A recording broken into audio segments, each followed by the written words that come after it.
In this video, I'm going to show you how to make a very strong surface cleaner solution inside of a professional spray bottle. First step is you need a concentrated package of multi-purpose cleaner. I like to use Fabuloso on our properties. This is, I think this container is 1.5 gallons, and this can make like 100 gallons of solution because it's so concentrated.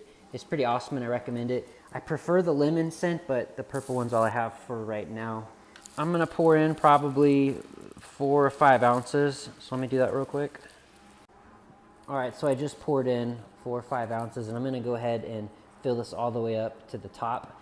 That is more than you typically need, but I need this to be really strong because I'm about to clean some gross stuff. So all you do next is put in some water.